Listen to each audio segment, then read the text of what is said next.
بسم اللہ الرحمن الرحیم، اللہم صلی علی محمد وعلی آل محمد۔ آج جس موضوع پر بات کریں گے وہ ہے طوفانی بارشیں۔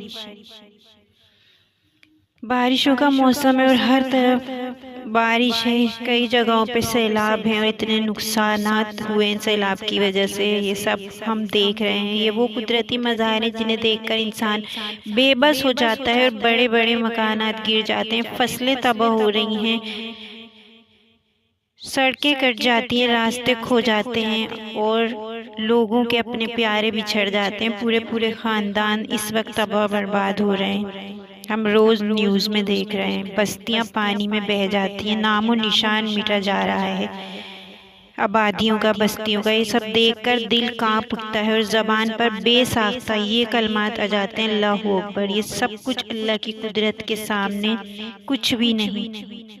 قرآن پاک میں اللہ تعالیٰ فرماتا ہے سورہ مومنون، اور ہم نے آسمان سے ایک مقررہ مقدار میں پانی برسایا، پھر اسے زمین میں ٹھہرایا، اور ہم اس کو لے جانے پر بھی قدرت رکھتے ہیں۔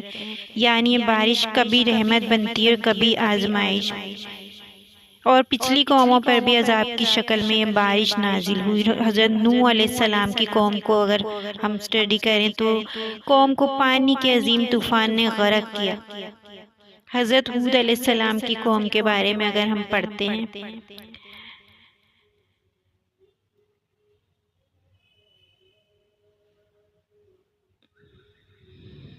تو ہوا کا طوفان آیا اور کبھی بستیوں پر پتھروں کی بارش بھیجی گئی۔ یہ سب اس لیے ہوا کہ وہ لوگ کیا کرتے تھے، اللہ کی نافرمانی پر اڑے ہوئے تھے۔ اللہ پاک نے قرآن میں فرمایا، بس ہم نے سب کو ان کے گناہوں کے سبب پکڑ لیا۔ آج کے دور کے سیلاب ہمیں کیا سبق دے رہے ہیں؟ آج بھی دنیا میں آئے دن سیلاب آتے ہیں، کبھی پاکستان میں دیکھیں، کبھی بنگلہ دیش میں، کبھی یورپ میں، کبھی امریکہ تک میں۔ ایک لمحے میں ہزاروں گھر جو ہیں صفحہ ہستی سے مٹ جاتے ہیں، لوگ بے گھر ہو جاتے ہیں۔ ایک سیلابی ریلا آتا ہے اور اتنا خطرناک ہوتا ہے کہ سب کچھ اپنے ساتھ بہا لے جاتا ہے، لاکھوں کی املاک تباہ ہو جاتی ہیں، اور کبھی کھیتوں کی پوری فصلیں پانی میں ڈوب جاتی ہیں، بستیاں کی بستیاں پانی کے ریلوں میں بہہ جاتی ہیں۔ سب دیکھ کر ہمیں سوچنا چاہیے، کیا یہ بھی اللہ کی طرف سے تنبیہ نہیں؟ آزمائش یا عذاب کیا ہے یہ؟ یاد رکھیں، ہر وقت عذاب نہیں، ہر وقت ہر آفت عذاب نہیں ہوتی۔ مومن کے لیے ایک آزمائش بھی ہو سکتی ہے تاکہ اس کا صبر آزمایا جائے۔ اللہ پاک نے فرمایا، ہم ضرور تمہیں آزمائیں گے، خوف اور بھوک سے، اور مالوں اور جانوں اور پھلوں کے نقصان سے، اور صبر کرنے والوں کو خوشخبری دے دیجیے۔ اور بارش اور طوفان کے وقت کی مسنون دعائیں ہیں اپنے چینل پر، میں نے پہلے بھی بارش کی دعا ویڈیو بنائی ہے، اس کی ڈسکرپشن میں اور آئی بٹن میں لنک دوں گی۔ کوشش کریں کہ زیادہ سے زیادہ بارش کی دعا کو پڑھیں تاکہ اللہ تعالیٰ ہماری مشکلوں کو آسان کرے اور رحمت والی بارش برسائے۔ نبی کریم صلی اللہ علیہ وسلم نے فرمایا، جب بارش آتی ہے تو یہ دعا پڑھتے ہیں، اللہم سیبا نافعا، اے اللہ اسے نفع بخش بارش بنا دے۔ اور جب تیز آندھی یا طوفان آتا ہے تو یہ دعا کرتے ہیں، اے اللہ میں تجھ سے اس کی بھلائی اور جو اس کے اندر ہے اس کی بھلائی، اور جس مقصد کے لیے بھیجی گئی اس کی بھلائی مانگتی ہوں یا مانگتا ہوں، اور اس کے شر سے اور جو اس کے اندر ہے، اور اس کے شر سے اور جس مقصد کے لیے بھیجی گئی اس کے شر سے تیری پناہ چاہتا ہوں۔ ہمیں اپنے گناہوں سے توبہ کرنی چاہیے اور اللہ تعالیٰ سے استغفار کرتے رہنا چاہیے۔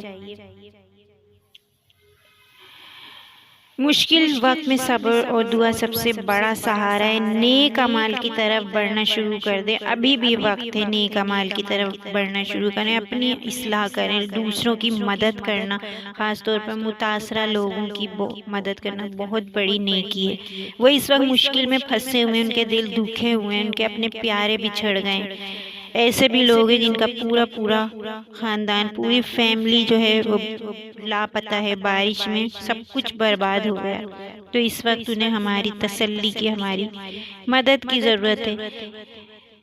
ان طوفانی بارشوں میں بہت کچھ برباد ہو چکا ہے۔ نبی کریم صلی اللہ علیہ وسلم نے فرمایا جو شخص کسی مسلمان کی دنیاوی تکلیف دور کرے گا اللہ تعالیٰ قیامت کے دن اس کی تکلیف دور کرے گا۔ تو ان طوفانی بارشوں اور سیلابوں سے ہمیں سبق سیکھنا چاہیے کہ سب کچھ ہمیں یاد دلاتا ہے کہ ہم اللہ کے محتاج ہیں اور صرف وہی ہمیں بچا سکتا ہے، ہم اس کے محتاج ہیں۔ اس لیے گناہوں سے بچیں، دعا اور استغفار کو لازم پکڑیں، اللہ تعالیٰ سے رحمت طلب کریں، کوشش کریں بارش کی دعا زیادہ سے زیادہ پڑھیں، استغفار کثرت سے کریں۔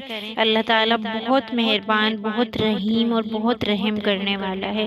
اللہ ہمیں اپنی پناہ میں رکھے اور اپنی رحمت کی بارش ہم پر نازل فرمائے، آمین۔